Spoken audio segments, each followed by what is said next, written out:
Viral di media sosial sebuah video yang memperlihatkan gerbong kereta api pengangkut batu balas anjlok di tengah pelintasan.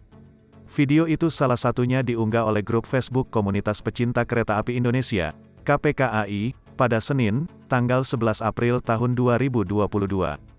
Dalam video, tampak seorang yang mengenakan seragam polisi lalu lintas, Polantas, sedang melakukan reportase langsung di dekat kereta api yang anjlok.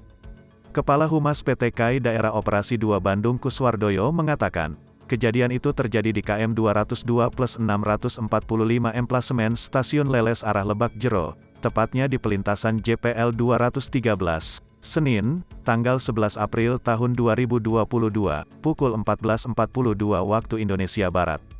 Kuswardoyo menjelaskan, kereta yang anjlok merupakan kereta luar biasa, KLB, Dinas D2/11265.